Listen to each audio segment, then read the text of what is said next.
여러분 대단히 반갑습니다. 우리 오늘부터 우리 조사 방법론 1, 그렇죠? 이 공부를 시작하겠습니다. 여러분 사회조사 분석사라고 하는 자격증을 이제 준비하시는 거죠. 어렵다고 얘기하십니다.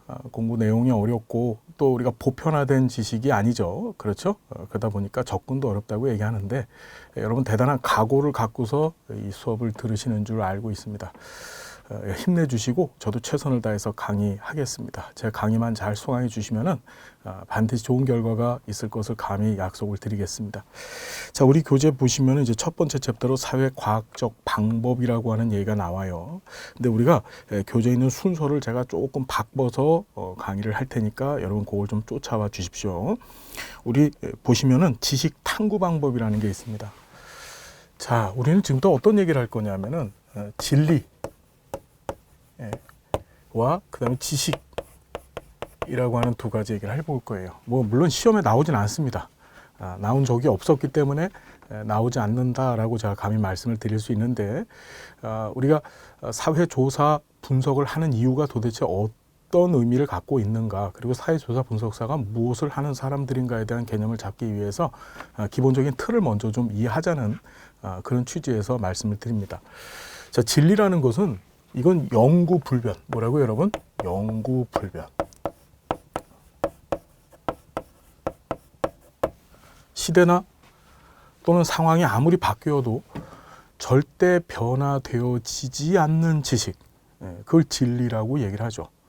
우리가 이제 조사 방법론을 통해서 여러 가지 이제 지식을 만들어내는, 구축하는 방법들을 공부하실 텐데 실제로 이 세상에는 이런 영구불변의 진리라는 것은 있다 없다, 이런 건 존재하지 않아요. 존재하지 않는다. 존재하지 않는다. 자, 우리가 구하는 것은 뭐다? 지식이다. 지식이다. 이 지식이라는 것은 자, 시대나 또는 상황에 따라서 얼마든지 어쨌든지 변화되어질 수 있는 지식이다라고 생각하면 돼요. 그러니까 뭐냐면 진리는 추구하지만 우리가 인간이라고 하는, 인간이 가지고 있는 그 경험적인 한계에 의해서 우리가 얻어낼 수 있는 최대한의 범위는 실제로는 지식이다. 그리고 우리 뒤에 가서 공부하실 텐데 이 지식의 특징이 굉장히 잠정적입니다. 뭐라고요, 여러분? 잠정적. 잠정적이라는 얘기는 뭐죠, 여러분? 지금 이 시대에 우리가 살고 있는 이 상황에서는 그래, 그게 맞아 라고 얘기할 수 있지만 시간이 지나가면서 이 지식체계가 어떻게 전부 바뀌어질 수 있다. 변화되어질 수 있다. 그러니까 이 지식이 갖고 있는 기본적 속성은 뭐다? 잠정적이다.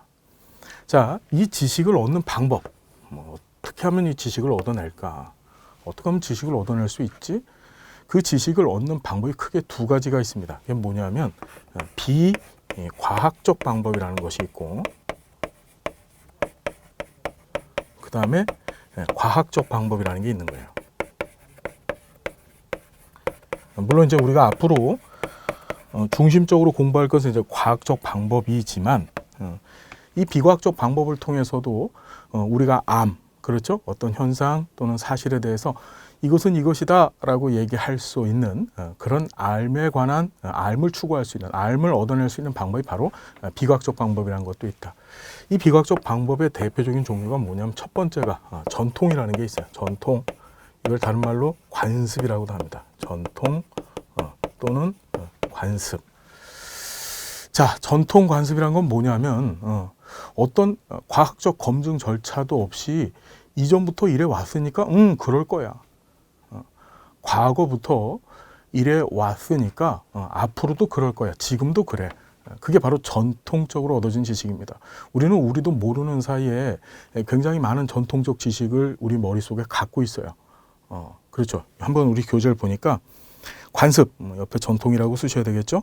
사회적인 습관, 전통적인 관습을 의심 과정 없이 밑줄 그으셔야 되겠죠. 그러니까 그래 왔으니까 지금도 그럴 거야 라고 하는 어떤 굉장히 단순하면서도 그리고 그 절차상에 또는 그 수단상에 있어서 조금의 의심도 없이 그냥 이건 지식이야 라고 받아들이는 거예요. 예를 들어 그런 거 있죠. 경상도 분들은 굉장히 무뚝뚝해. 옛날부터 우리 선조대들부터 그렇게 이제 경상도 분들에 대한, 물론 우리 지금 수강 들으시는 분들 중에 경상도 분이 계시면 이제 기분 나빠하지 마십시오. 여기서 무뚝뚝하다는 말이 결코 나쁜 말이 아닙니다. 자, 옛날부터 그래 왔다라고 하는 얘기를 계속 들어왔어요. 그래서 그것에 근간해서 경상도 분들은 굉장히 무뚝뚝해라고 우리는 어떻게 생각하고 사고할 수 있겠죠. 그것이 우리 머릿속에 만들어진 암의 암, 바로 지식인데 어떻게 만들어진 겁니까? 지금 말씀드린 것처럼 관습, 전통에 의해서 우리 머릿속에 지식으로 각인된 것이다. 됐습니까? 자, 두 번째가 권위예요. 권위. 뭐라고요, 여러분? 권위. 권위. 자, 권위라는 것은 뭐냐면은 어떤 지식 체계에 대해서 보편적인 그 지식을 연구해온 사람들, 보통 전문가라고 얘기하죠. 대학교 교수님들, 또는 학문에 대해서 깊이 있게 오랫동안 그 분야를 연구해 오셨던 분들이 있습니다. 그런 분들이 이건 이런 거야 라고 얘기하면 맞아, 그건 지식이야 라고 받아들이는 거예요. 우리 텔레비전에 보면은 요새 그 쇼닥터라고 많이 나오잖아요, 그죠? 그래서 이제 건강 관련된 프로그램에 의사 선생님들이 나와가지고 이분들은 의사 자격증, 의사 면허증이라고 하는 국가가 공인한 면허증을 주고 있고, 의학 의료 분야에 대해서는 누구보다도 전문가적 지식을 갖고 있는 사람들이라고 국가가 인정을 해준 사람들이에요. 그분들이 나와가지고 이걸 먹으면 몸에 좋습니다. 여러분들은 거기에 대해서 어떤 의심합니까, 안 합니까? 의심하지 않고 저 쇼닥터가 제시해준 음식 저거 먹으면 이런 부분에 좋아 라면서 그걸 사서 먹잖아요, 그죠? 그게 바로 여러분들 머릿속에 형성된 지식인데, 그 지식의 근원, 근본은 어디에 있습니까? 여러분들이 지적 탐구를 해서 얻어진 것이 아니라 바로 무엇인가요? 그 권위를 갖고 있는, 해당 지식에 대해서 다른 사람들과는 비교할 수 없을 만큼 큰 전문가적 권위를 갖고 있는 사람들이 주장한 바가 무엇이 되는 것이다. 바로 나의 지식이 되는 것. 그걸 바로 권위라고 합니다. 이게 보니까 주장하고자 하는 내용의 설득력을 높여서 권위자, 전문가 밑줄 그어야 되겠죠. 그걸 인용하는 것이다. 즉 그들이 주장한 바가 나의 지식이 돼버리는 거예요. 자, 세 번째가 이제 직관입니다. 직관.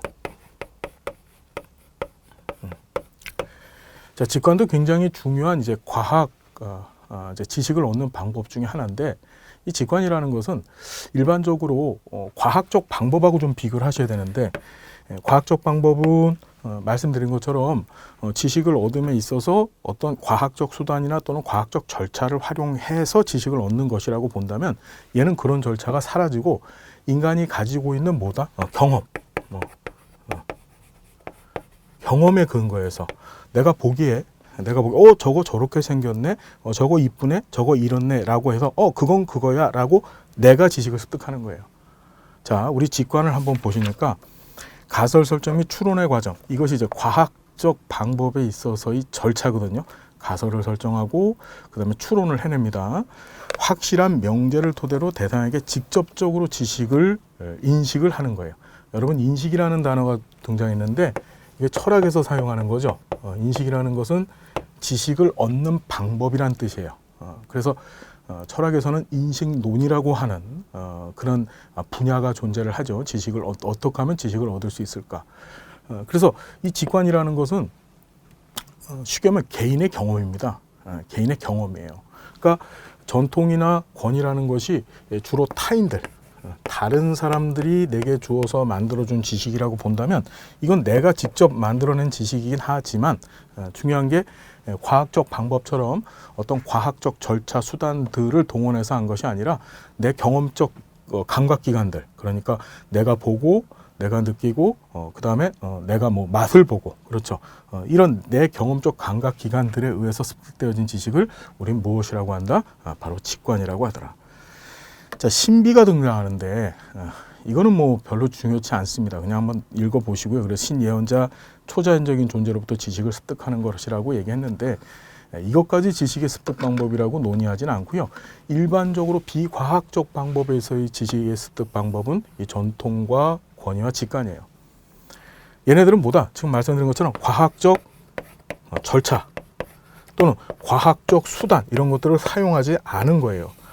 그럼 이제 앞에서도 누누이 말씀을 드렸지만 이런 것들을 사용해서 지식을 얻어내는 방법을 우리는 뭐라고 한다? 그것을 과학적 방법이라고 얘기하는 거예요.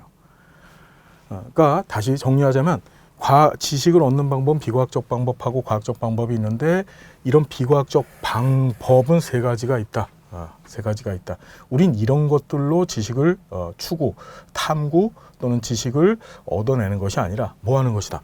과학적 방법을 통해서 지식을 얻는 방법을 우리 조사 방법론이라고 하는 이 과정 가운데서 제대로 공부를 해보게 될 것입니다.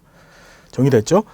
자, 다시 앞으로 쭉 넘어가면 과학적 방법의 의의가 나와 있어요. 과학적 방법의 의의. 자, 보시면 이론, 가설, 관찰 및 검증을 통해 규칙을 발견하고 이를 일반화하고 논리적인 이론으로 정립하는 것이다. 자, 뭐 별로 중요한 얘기가 아니고 그냥 지금 말씀드린 것처럼 과학적인 절차가 바로 이론이 만들어지고 이게 정확히 얘기하면 이제 뒤에 가서 공부할 겁니다. 어떤 귀납적인 형태로 이론을 발견하게 되고 그 이론에 의해서 가설을 수립하고 그 가설을 검증해 나가는 절차. 뒤에서 다시 말씀드리겠지만 이런 것들이 이제 연역법과 귀납법이 섞여져 있는 것이죠. 연역법적 방법과 귀납법적 방법을 통해서 지식을 얻어내는 그런 절차를 통해서 지식을 얻어내는 것, 그것을 뭐라고 한다? 과학적 방법이라고 한다. 그리고 후반에 가면 일반화시켜서 즉 얻어낸 지식을 보편타당하게 다른 대상들한테도 그대로 적용시켜서 그걸 논리적인 이론으로 마지막에 이론이나 또는 모델 또는 명제 이런 것들로 정립해서 보고하는 것, 내어놓는 것, 이것을 뭐라고 한다? 과학적 방법이라고 얘기한다. 자, 과학적 방법의 기본 가정들, 모든 현상과 사건에는 원인이 있으며 그러니까 이런 거죠. 현상, 사건이라고 하는 것이 원인이라고 본다면 죄송합니다. 이걸 결과로 본다면 이 결과에 반드시 어떤 원인이 발생한 것이다. 자, 원인과 결과의 관계, 독립변수와 종속변수 간의 관계, 우리 알고 있을 겁니다. 이걸 우린 뭐라고 합니까? 인과관계라고 하죠. 그러니까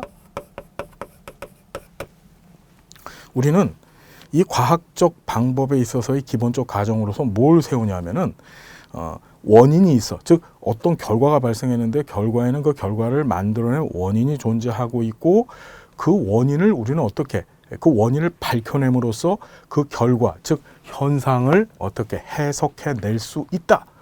그러니까 어떻게 과학을 하는 거예요.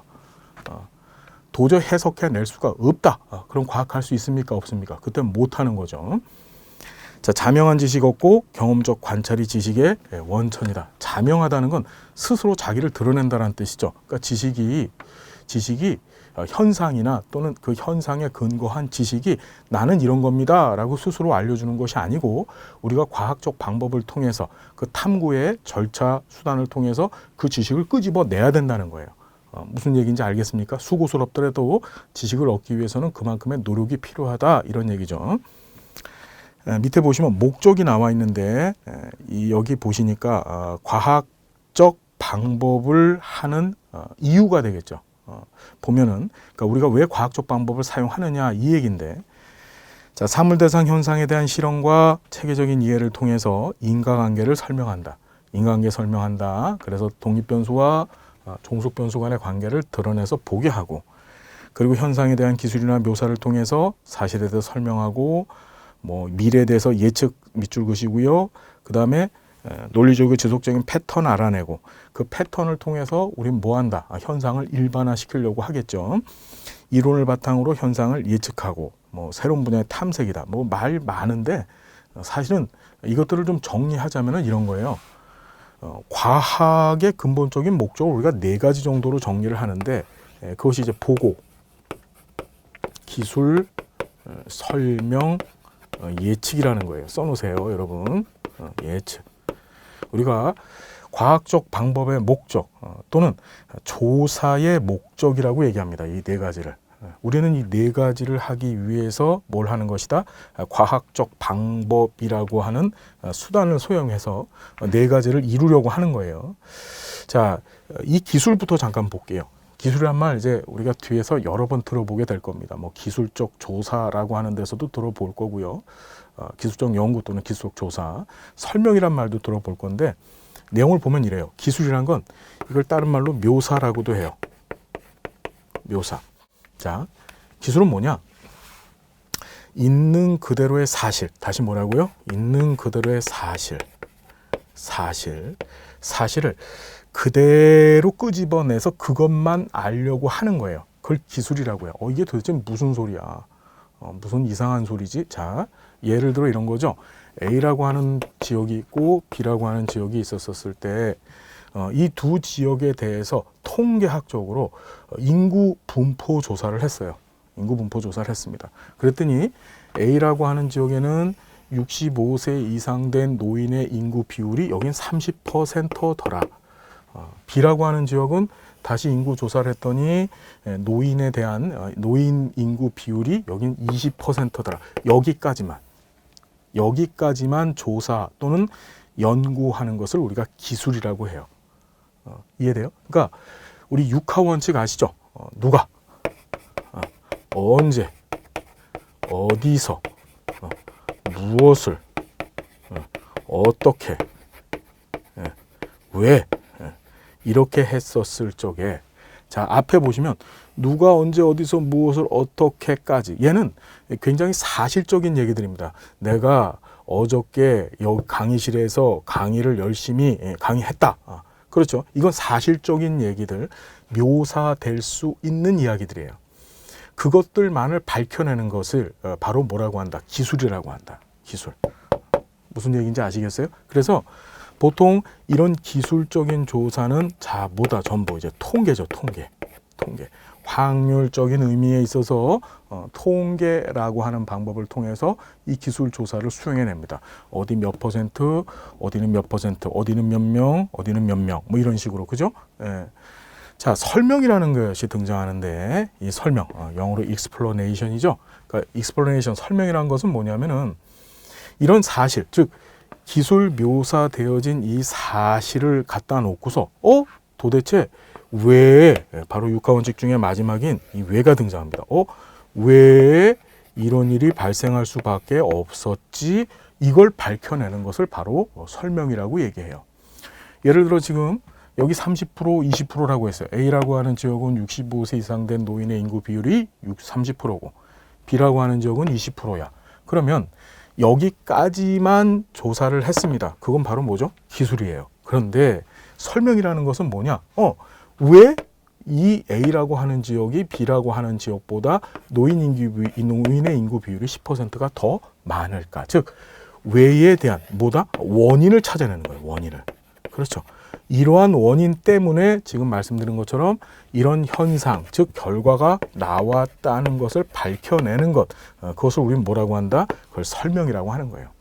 보통 설명이라고 하는 목적을 달성하기 위해서는 이 기술되어진 내용이 근간으로 존재를 해줘야 됩니다. 이해됩니까? 자, 그리고 세 번째 예측인데, 예측이라는 것은 이 설명된 내용을 가지고 앞으로 미래에, 뭐라고요, 여러분?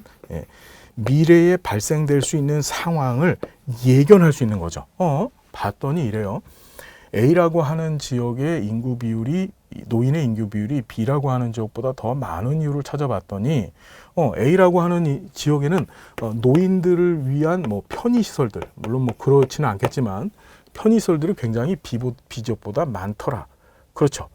자, 이런 사실을 우리가 설명을 통해서 알아냈단 말이에요. 그러면 예측할 때 어떻게 예측할 수 있으면, 그래. 그러면 국가가 노인복지시설을 많이 만들어주면, 노인에 대한 편의시설을 지역에다 많이 만들어주면 노인에 대한 노인 인구 비율이 그쪽으로 많이 쏠릴 수도 있을 것이다 라고 뭐하죠? 프레딕트, 예측할 수 있는 거예요. 어떤 얘기인지 아시겠죠? 자, 마지막이 이제 보고입니다. 보고야.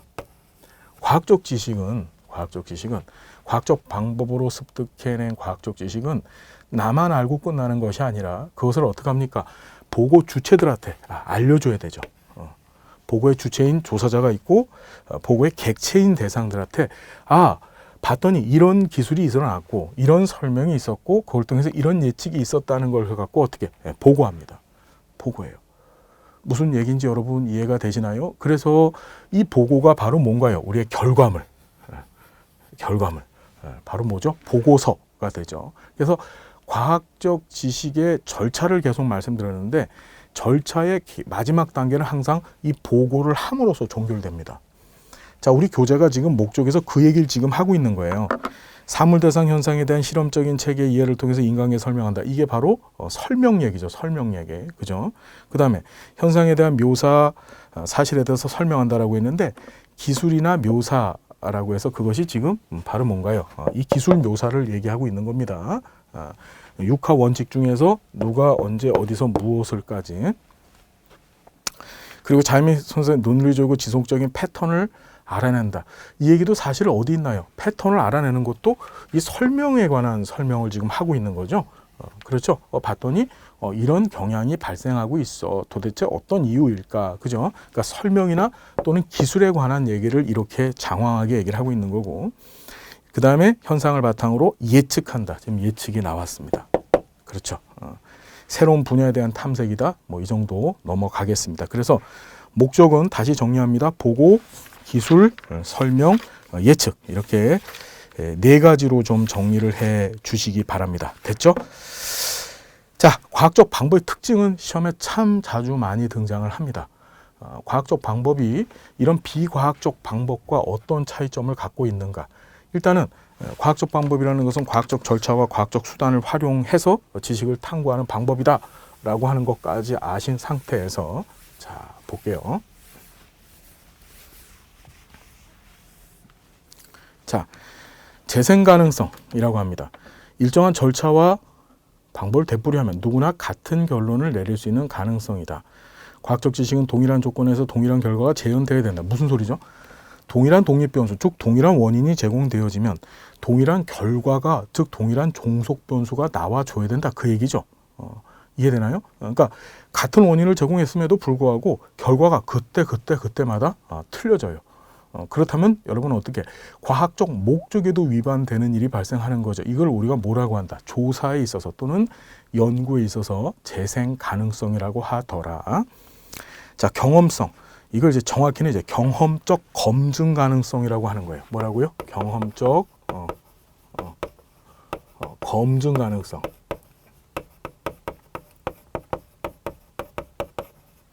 자, 보면 연구 대상이 공격적으로 인간의 감각에 의해서 지각될 수 있어야 된다. 인간은 5가지 감각 체계를 갖고 있습니다.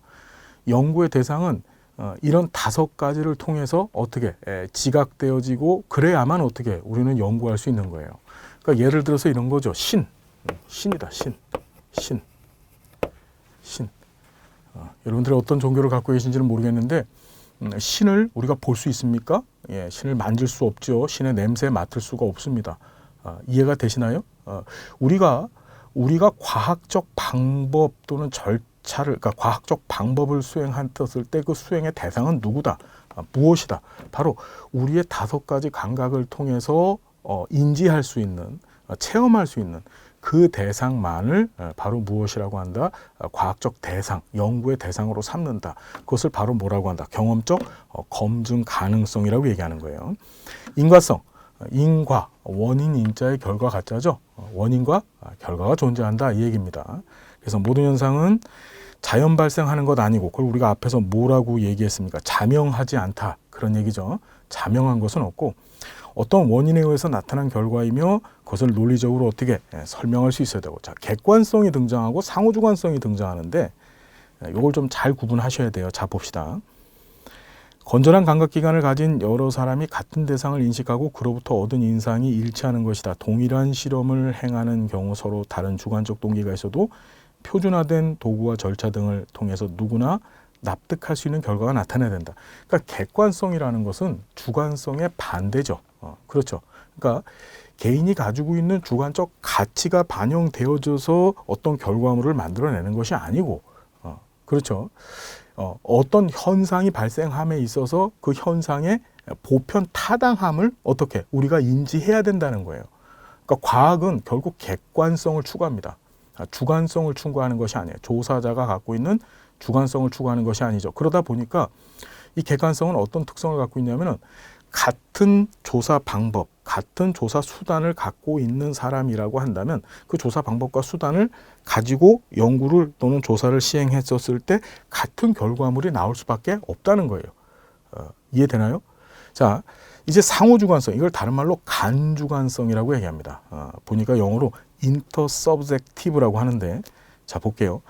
비록 연구자들이 주관을 달리할지라도 같은 방법을 사용했을 때는 같은 해석 또는 설명에 도달할 수 이게 무슨 소리일까? 사실은 4번 얘기하고 5번 얘기가 그 얘기가 그 얘기 같죠, 그죠? 지금 설명해 놓은 게. 자, 간주관성이라는 건 뭐냐면 이런 거예요. 우리는 근본적으로 과학적 방법을 통해서 이 객관성을 추구합니다. 객관성이라고 하는 길을 추구는 하는 거예요. 그런데 실제 객관성이 있다 없다. 여러분 이제 우리가 조사론을 공부하시면서 조사 방법론을 공부하시면서 끊임없이 체험하실 게 있어요. 사회 통계를 공부하시면서도 이제 느끼실 건데 완벽한 것은 없구나. 그 이유는 뭘까? 우리는 사람이기 때문에 그래 라는 것을 느끼게 되실 겁니다. 자, 무슨 소리냐면은 이 객관성을 추구는 하지만 객관성을 얻을 수는 있다 없다. 영구 불변적인 모든 대상에게 보편타당적으로 적용할 수 있는 객관성이라는 건 세상에 존재하지 않는다는 거죠. 자, 간주관성이라는 얘기가 뭐냐면은 이런 거예요. 어떤 연구자가 연구를 해서 이런 결과물을 만들어냈어요. 자, 이 연구자가 했던 방법과 수단을 그대로 이용해서 또 연구자가 결과를 만들어냈는데 중요한 게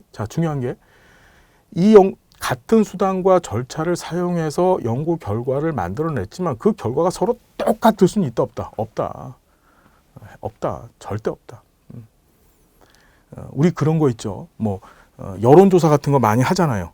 여론조사를 하면은 대통령 지지율이 어떻습니까? 그러면 A라고 하는 여론기관, B라고 하는 여론기관, C라고 하는 여론기관이 조사를 해댑니다. 그러면 여기는 대통령 지지율이 43%입니다. 여기는 50%입니다. 여기는 60%입니다라고 얘기가 나와요. 전부 다 같은 값, 전부 50%입니다라고 답이 나오지 않고 서로 다른 값들이 존재할 수밖에 없다는 거예요. 우린 그걸 체험을 하고 있습니다. 이해되죠? 객관을 추구하지만 실제 객관에 도달할 수 있다 없다? 도달할 수 없어요. 그럼 뭐 하는 거냐면 자, 같은 수단과 절차를 이용해서 연구를 A가 했고 B가 했고 자 C가 했었을 적에 우리가 객관이라고 주장하는 부분은 이 A, B, C에 만나는 이 교집합 부분 이것만 어떻게 객관성이 입증되어진 지식으로 인정하자. 그러니까 간주관성이라는 말은 사이간자인데 객관과 주관 사이에 있다는 뜻이죠. 그렇죠. 객관은 열심히 추구해 가지만 객관에 도달할 수 있다 없다. 도달할 수 없다.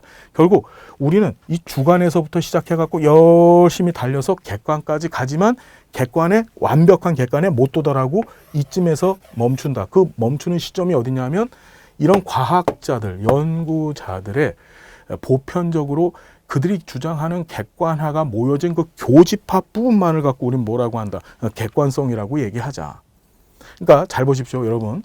이 객관성이라는 것은 우리의 추구 방향이지 이건 얻을 수가 없는 것이다. 실제로 과학에 있어서의 객관성이라는 건 뭐다? 간주관성이야.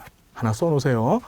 과학에 있어서의 객관성은 뭐라고? 간주관성이다. 다시 한번 과학에 있어서의 객관성은 간주관성이다. 간주관성을 좀 어떻게 설명했냐면은 주관을 달리할 때, 그러니까 개인적인 주관을 달리할 때도 같은 방법, 수단, 절차를 썼을 때는 같은 해석 또는 설명에 도달한다는 얘기는 뭐냐면 이 부분은 틀려도 이 교집합 부분에서만큼은 동일한 값이 나와 줄 거고 그 동일한 값을 갖고서 우린 뭘 한다? 이건 객관성이라고 얘기하자. 그 얘기예요. 그러니까 지금 여론기관도 보면 대통령 지지율이 여긴 43, 50, 60%다. 그래? 그러면 이걸 놓고 어떻게 대통령 지지율은 40% 이상이다 라고 우리가 어떻게 객관성 있는 이야기를 할 수 있겠죠. 이해되시죠? 이게 간주관성이에요. 이게 무슨 말인지 알겠습니까? 그러니까 43%가 정답이 아니야, 50%도 정답 아니야, 60%도 정답이 아닌데 이것들 간에 만나는 교집합 부분, 그렇죠. 40% 이상이라고 하는 교집합 부분을 놓고 대통령의 지지율은 40% 이상이야. 그래, 이 정도를 객관성으로 보자. 이게 바로 뭐다? 간주관성이다. 자, 변화 가능성, 수정 가능성이라고 하는데 우리의 지식은 앞에서 말씀드렸습니다. 잠정적이라 그랬죠. 시대나 상황이 바뀜에 따라서 언제든지 바뀌어질 수 있는 것이다. 그래서 기존의 신념이나 연구 결과는 언제든지 비판되고 수정될 수 있다. 과학적 지식의 속성상 미래 언젠가는 다른 연구가 우리가 가지고 있는 지식을 바꿔놓을 수 있다. 그러니까 지금 영구 불변한 지식은 세상에 존재한다 안 난다. 그런 지식은 세상에 없다. 그 얘기입니다. 간결성, 가급적 적은 변수로 보다 많은 현상을 설명해야 된다. 그러니까 뭐냐면 현상이란 건 종속 변수 결과라고 얘기를 했고 적은 변수라는 건 뭘까요? 독립 변수죠. 즉 이러한 원인에 의해서 이러한 결과가 나타났다는 것을 입증함에 있어서 그 원인이 되는 변수의 숫자를 최대한 줄여보자 이 얘기예요. 줄여보자. 이런 결과가 나올 때는 어떤 종속 변수 결과가 나올 때는 정말 다양한 수의 원인이 있었을 것입니다. 그런데 그런 것들을 채차하고 우리가 과학적 방법으로 논리 정연하게 연구를 하기 위해서는 무엇이다. 이런 변수에 대해서 이런 결과에 대해서 이런 원인이 하나 정도 존재한다라고 해서 이 원인이 이런 결과를 만들어냈다. 이렇게 입증하는 것이 바로 간결성이다. 반증 가능성, 자 반증이란 말 나오는데 검증하려는 가설이 실험이나 관찰에서 반증될 가능성이 있다는 것을 의미한다. 이것도 변화 가능성과 관련된 얘기인데 이 반증 가능성은 설명을 조금 더 해야 될 것 같아요. 그래서 여기를 반증이라는 얘기 우리 다시 뒤에서 설명을 드릴 거고요. 다음 시간에 설명을 드리고 그 다음에 다음 시간에 이 과학적 방법의 논리 전개 방식부터 계속 진도를 나가겠습니다. 우리가 처음 시간이라서 이렇게 좀 장황하게 강의를 좀 하고 있어요. 여러분 할만하시죠? 여러분들의 꿈이 얼마나 소중한지 알고 있습니다. 꿈을 이루기 위해서 나아가시는 그 길에 저도 도움이 되기 위해서 최선을 다하겠습니다. 함께해서 고맙고요. 다음 시간 행복한 모습으로 또 여러분 만나 뵙겠습니다. 여러분 감사드립니다.